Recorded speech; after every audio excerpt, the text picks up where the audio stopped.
Hello, and my name is Edgar Kwesiga, and welcome to Airtel Edge, where we go to talk about everything Airtel, future technologies and trends, and the new things we have in store for you.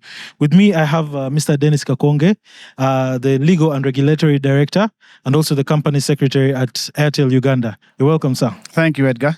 Great. So how has been your experience so far at the ITUGSR event? The experience is very good. I must say that it's a very good opportunity for us to have discussions with the regulators who are visiting Uganda. Yeah.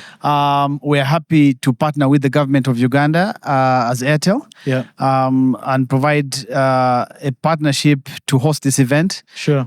We're happy to see over 500 delegates visiting the country, to the Pearl of Africa. Yeah. We have had discussions from different topics, and there's a lot more to learn from what's going to be happening. Yeah. So we as Airtel are happy to partner with the government. We are a compliant company. Yeah. Airtel has been here since 2010. We operate in 14 countries in Africa. Great. And we're a global telecom service provider. True, yeah.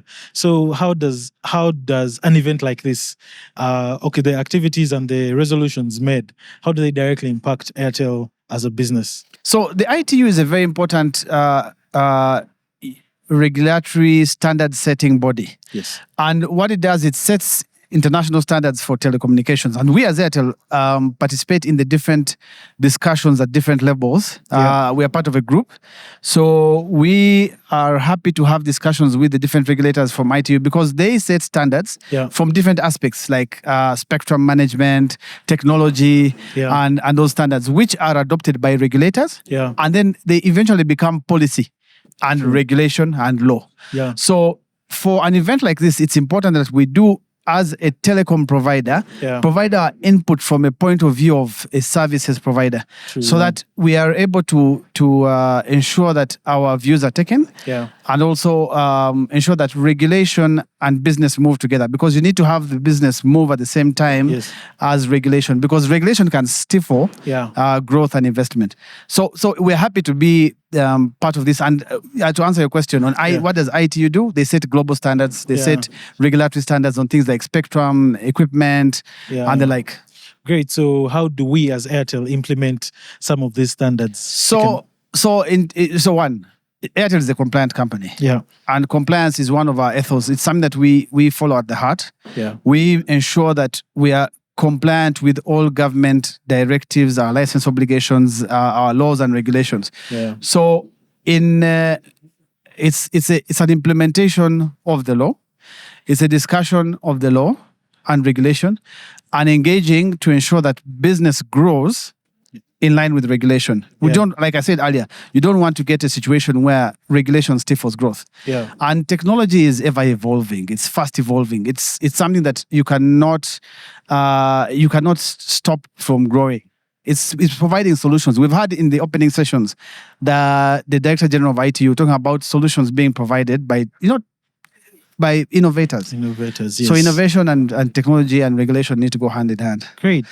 So how does the future look like, especially with the advent of AI and especially in digital technology?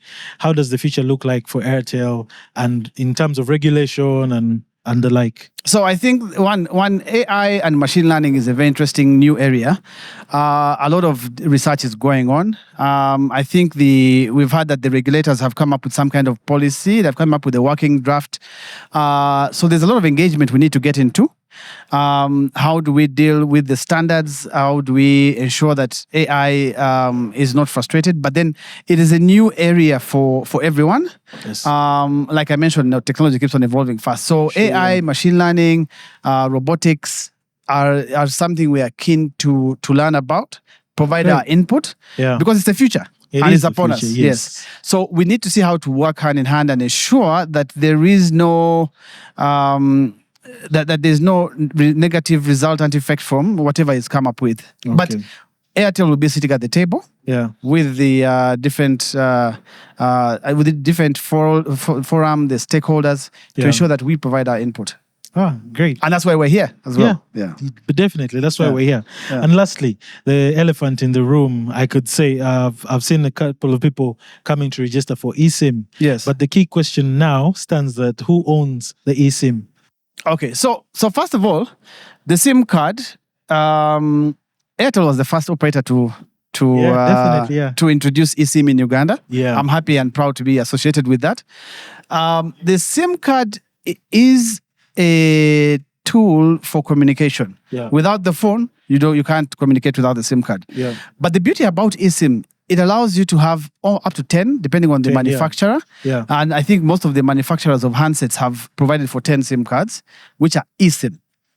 Now, it gives you the convenience of not having a physical SIM that you have to plug in and plug out. Exactly. The eSIM remains the property of the telco. Yes. In our terms and condition. We have a CHAN process. The same process that applies to non-use of a SIM card applies to eSIM.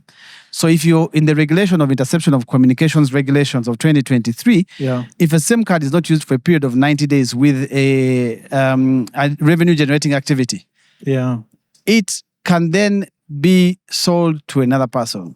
And that person can take over the use of the SIM card. But the exclusion is, it also holds Airtel money. So Airtel money has a 450-day period and a separate law, which is the National Payment Systems Act. Okay. So the SIM card, if you don't use it in accordance with the law, with the time provided in the law, it will then be sold to someone else. Okay. Like I mentioned earlier, GSM, 90 days.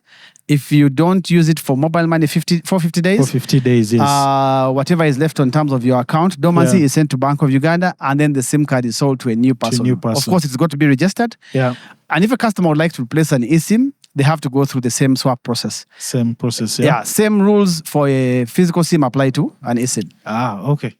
All right. Thank you, Dennis. Thank you very much. Nice. It was nice having a chat. Thank you. Thank you for hosting me. All right. Thank you. Looking forward to any parting shots. No. I would like to invite all our customers to take on our services. We are available. We are the first guys to roll out 5G. We are rolling out more coverage.